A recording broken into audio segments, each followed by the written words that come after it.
करण्याची आणि एक दुःखद बातमी आहे, भाजपचे नेते मधुकर पिचड यांचं निधन झालंय। मधुकर पिचड हे भाजपचे ज्येष्ठ नेते।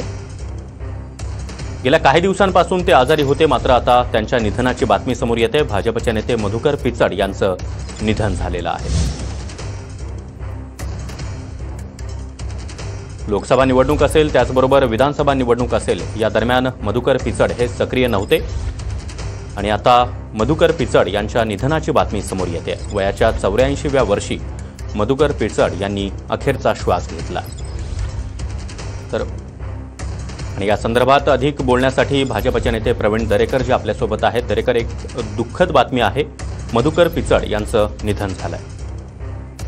अत्यंत दुःखद अशा प्रकारची घटना मधुकर पिचड यांच्या निधनाच्या निमित्तानं झालेली आहे। खरं म्हणजे पिचड यांचं आदिवासी समाजासाठी, त्यांच्या उत्कर्षासाठी फार मोठं योगदान त्या ठिकाणी होतं।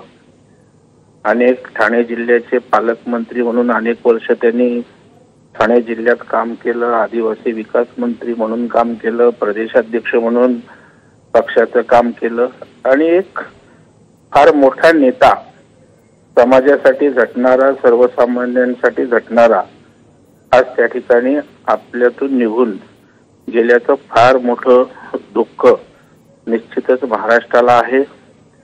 भारतीय जनता पार्टी, आम्ही सारेजण त्यांच्या दुःखामध्ये सहभागी आहोत। नक्कीच दरेकरजी, धन्यवाद, तुम्ही आमच्याशी संवाद साधलात। तर भाजपचे ज्येष्ठ नेते मधुकर पिचड यांचं निधन झालेलं आहे। वयाच्या 84व्या वर्षी त्यांनी अखेरचा श्वास घेतला।